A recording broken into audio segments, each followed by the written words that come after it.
Hi, I'm Clay Carlino. Welcome to Retrobot. This is our very first... Well, we've got sounds and we've got music. This is our very first live stream here on our brand new channel, and that is really exciting. And so today we're going to be looking at Generation 1 Transformers Perceptor as represented through the commemorative reissue that was done in 2009. It is a beautiful toy with a beautiful package. So let's take a look at that right now. This is the package that it came in. This is from back in 2009.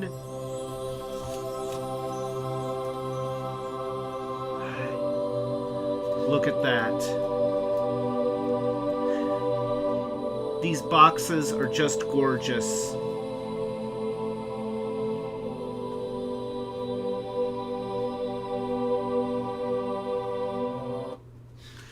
So, yes, this is Perceptor. This was during the Transformers Universe toy line and part of the Gen 1 reissue series. And you can see some gorgeous box art in that classic Gen 1 style, but I believe that this is a new character drawing. This is not the one that they had on the original Gen 1 box, because honestly, it actually looks better. So, there you go. You have the opening flap, which allows you to see Perceptor in all his glory. You have each mode shown. There's the mobile laboratory slash mobile battlement. Is that what it is? The robot mode, and of course the microscope mode. You've got all of his tech specs, and then you've got him beautifully laid out. Oh, it's a science cannon. Yes, we've got his mode as a science cannon, which is important because everybody needs that.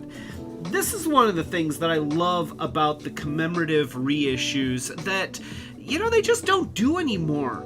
This beautiful package that is gives you a clear window into the toy and has everything laid out really, really nicely. So let's go ahead and open this box. That's right, I have opened this box. It's just that that's another great thing about these packages is you can take the toys out without destroying anything. So I can open the top flap. That's right! We don't have to tear apart our boxes. And then you take out the tray, just like that. And I will set the box over here, and it'll fall over. And then we have the toy nested in 2 layers of vacuum-formed plastic. So I'm going to just lift off the cardboard tray, and then we have the instructions sheet, but we don't need that. And then we take off this. Now this is usually taped down. I still have one piece of tape in place, and we can pull out Perceptor. There he is. There he is, and he just looks fantastic. He even looks better out of the box. Now I'm also going to, actually I'm just going to set this aside, and I will pull out the weapons and things as we need them. So here is Yes. This is Perceptor in none of his modes. He's just been kind of folded up into as much of a compact unit as they could figure out. So let's go ahead and do the microscope mode first, because, I mean, that's what I remember from when I was a kid. And so you have the leg supports forward, and then there's a little thumbnail groove right here, and that enables you to pull out the mirror, which not exactly the most high quality mirror. It is a foil sticker.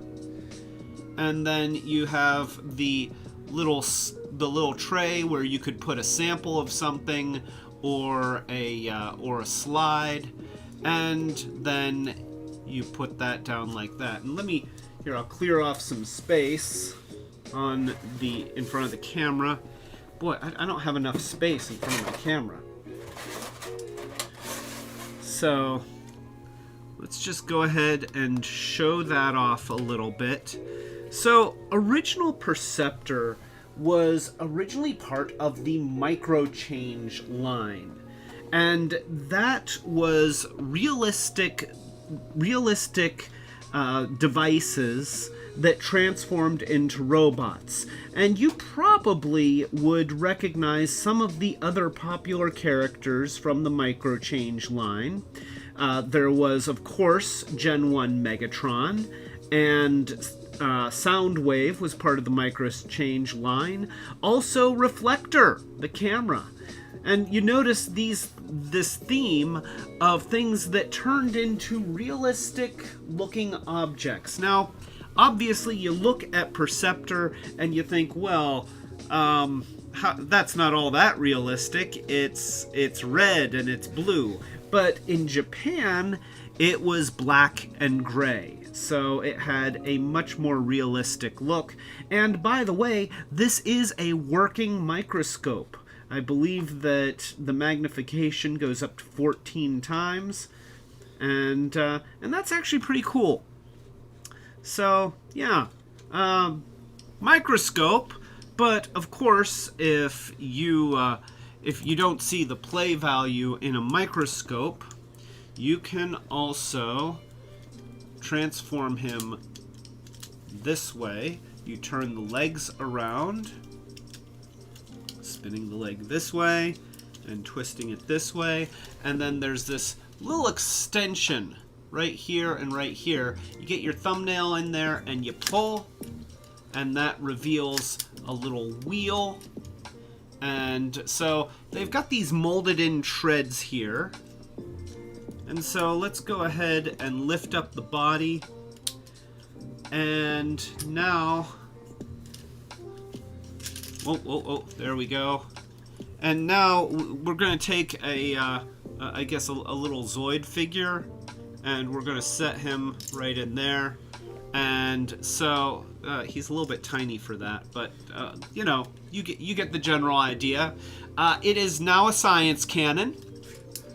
And let's go ahead to the other camera view so that you can see the science cannon in all of its glory.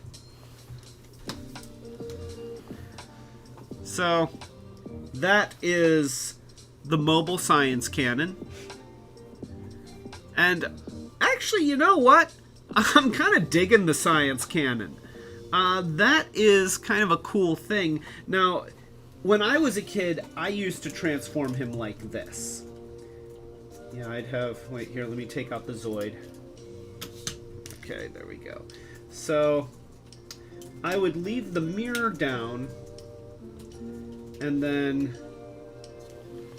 I would do this. And that kind of made him look like kind of a car, and he would roll kind of nicely. And so if he needed a vehicle mode, then...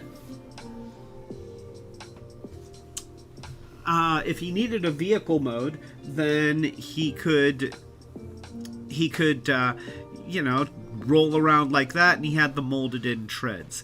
Now I'm going to work on trying to get this in focus. It looks like things are a little bit blurry. So let's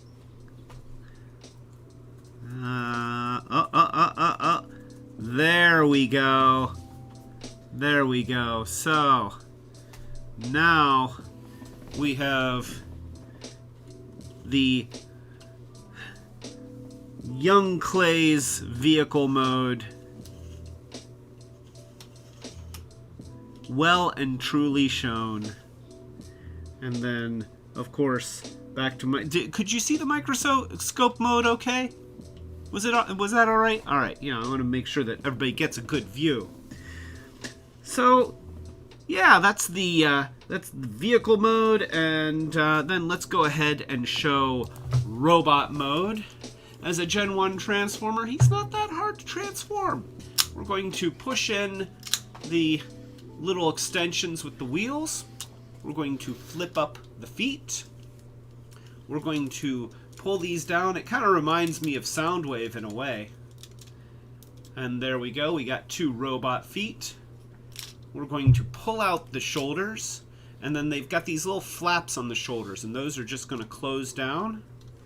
And then we're going to rotate the arms. And then you tip back the scope. And then pivot it. It's on this double hinge here. So you pivot it off to the side, and it can actually go to either side.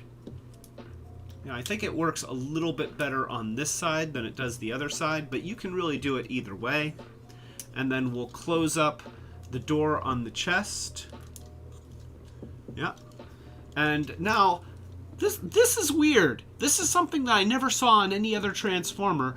There's this sort of like a volume knob almost. You rotate it, and it lifts the head. So I'm going to put it down, and there we go. And then let's not forget to put out the fists. And see, this is what you usually see for the head, where there would be just this little slider, and you slide that out, and it pops the fists out. There we go. And I'll do it on this side. And there we go. Now we have Perceptor.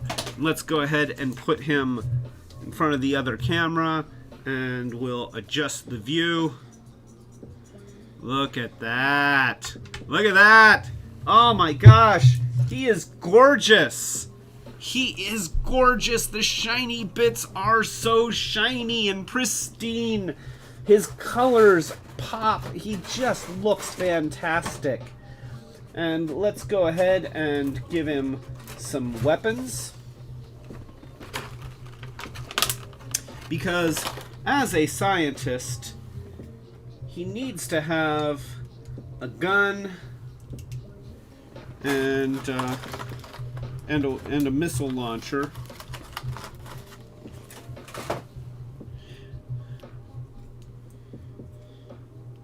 There we go. The missile launcher doesn't really do much. You know, this was still back in the time when firing missiles were considered way too dangerous for American children. So the missile just kind of goes in there, which, as a child of that particular period, see, look at that, doesn't even hold. You know, I always found that annoying. But nonetheless, he looks fantastic. And I love this robot mode. You know, it's a good, solid robot mode that just... It's your quintessential robot mode. He's very Autobody looking. And again, I'm reminded of the robot mode of Soundwave. You know, he's got the door on the chest and very, very boxy limbs. But it works for him. I could easily see him transforming into a boombox. But we've already got another Transformer for that. There you go. You can see his back with all of the detail there. This is another nice thing about these Gen 1 toys. Every view was considered. You know, you didn't have a lot of the toys today that have hollow parts in the back because they consider the back not important. You know, all these pieces were made to put together. Now, obviously, later on, they got much, much cheaper. But the original Gen 1s, the ones that were taken from the Diaclone line, really did have just superb quality. And that is Gen 1 Perceptor. Of course, this is the commemorative reissue again, but it is pretty much identical to the original that was released in 1985. So, yes. Gen 1 Perceptor. Well, I think that's it. good views of Perceptor. Thank you everyone for joining me and watching this video. And hey, if you have a favorite character from way back whenever, it doesn't have to be Gen 1, it doesn't even necessarily have to be a Transformer, then go ahead and put in the comments which ones you think would be a perfect bot to review. Was Perceptor your perfect bot?